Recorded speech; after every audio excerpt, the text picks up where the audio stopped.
Hello,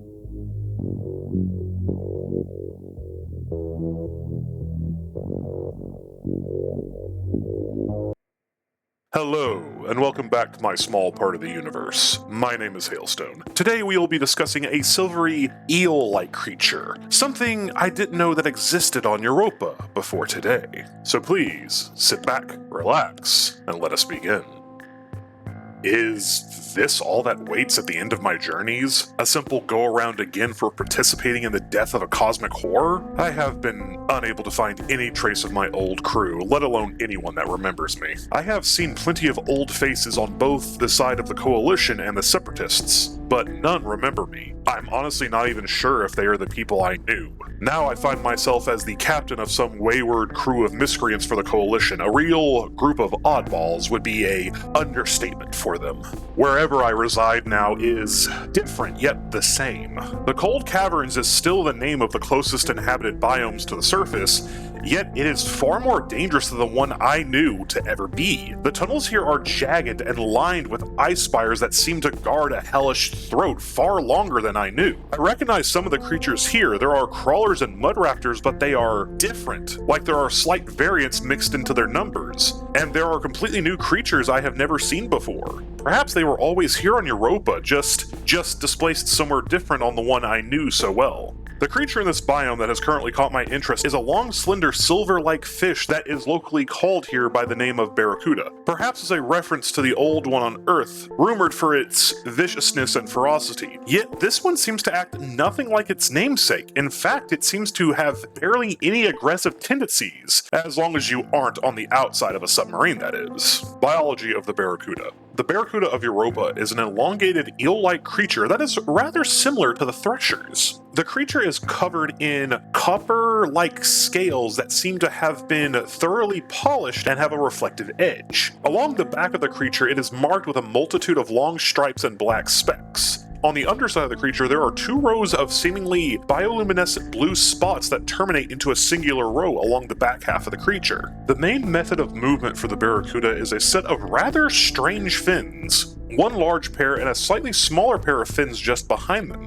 In all of my observations of this creature, I have never witnessed these fins move, and if they do, they give off the appearance of the Barracuda almost gliding silently through the water with little to no disruption of the surrounding environment. Behind the smaller pair of fins sits a pair of elongated, slender tendrils. I am not sure of what purpose these serve, but they could be somehow responsible for the Barracuda's near motionless movement, or could simply be useless vestigial appendages that no longer have any use. The head of this creature seems to sit almost completely alien to the rest of the body, covered in a series of hard bony plates, with the head and eyes of this creature along with the lower jaw being covered in a singular, almost non-segmented bony plate. Strangely though, as the plates move back on the creature, they seem to share features of being a protective armored plate and being covered in scales. This may indicate that the bony plates grow in, so to speak, behind the head and slowly travel towards the front of the creature,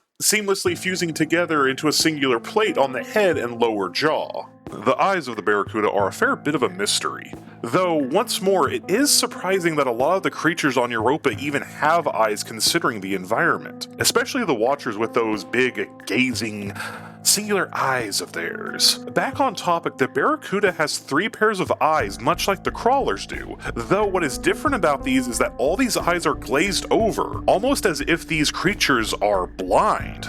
It is possible for these creatures to see through such a condition, although such a method or even an idea for how that would work is beyond me. I have seen the Barracuda travel with small packs of young, possibly being their offspring, or simply young members of the same species sticking close to something they know won't eat them for their own safety. It is possible that they have more active use of their eyes when they are young, in order to better follow their parents or modes of safety, and as they get older, the bony plates begin to grow and or solidify. They may damage the eyes as the specimen grows, rendering them blind and useless, and perhaps they make use of the small whiskers on the underside of its jaws as a new way of navigation, though ultimately I am unsure. Though I feel it'll be important to mention that the bony armor plating on the head of the Barracuda barely protects the creature, with either small arms fire or light turrets easily able to fell the annoying aggressor.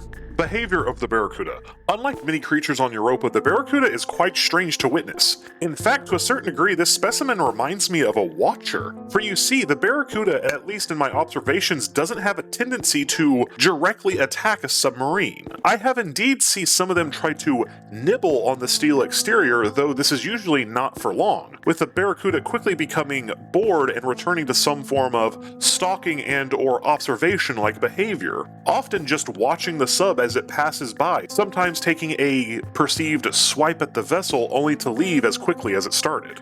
Once at a distance, the Barracuda will often simply just swim around the submarine, often only coming closer out of curiosity, or perhaps some form of hunger, and curious to find the meat inside. Often it becomes distracted at the hordes of crawlers in the cold cavern, preferring them as an easy meal, often leaving the vessel it's following alone in lieu of its own hunger. Though as little of a threat that a Barracuda poses to submarines, it is by no means harmless. If one is foolish enough to dive into waters near a Barracuda without the proper defense, it can quickly turn dire. For as aloof as a Barracuda seems, once you have its interest, it will not leave you alone. It is often advised to stay in proper communication with your crew to be aware of a Barracuda that's in the locale, as it can easily pry through the toughest of modern diving suits with little trouble, and this is paired with a lethal venom. One lone bite from a Barracuda can inflict a paralyzing toxin within the body, making them easy prey. This toxin reminds me of those utilized in defense of the thalamus, often by leukocytes, though Barracuda venom seems to act far faster than that of leukocyte toxin.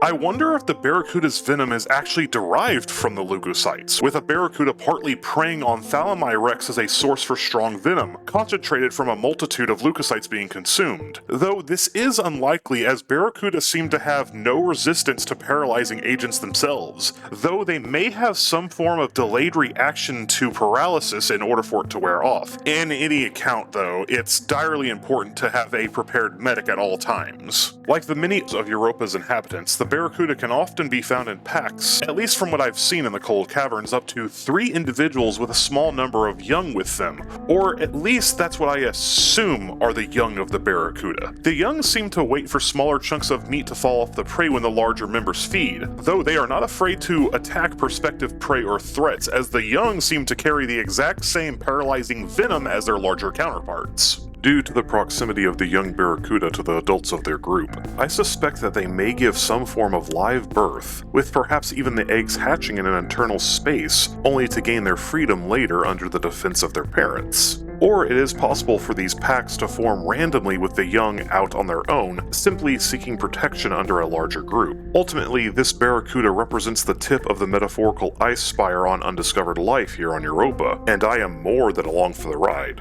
Perhaps this second cycle may prove to provide more answers about the ancients, Europa, and perhaps even Jove. Hopefully in this go-around there's more peace than friction between the group that rule Europa.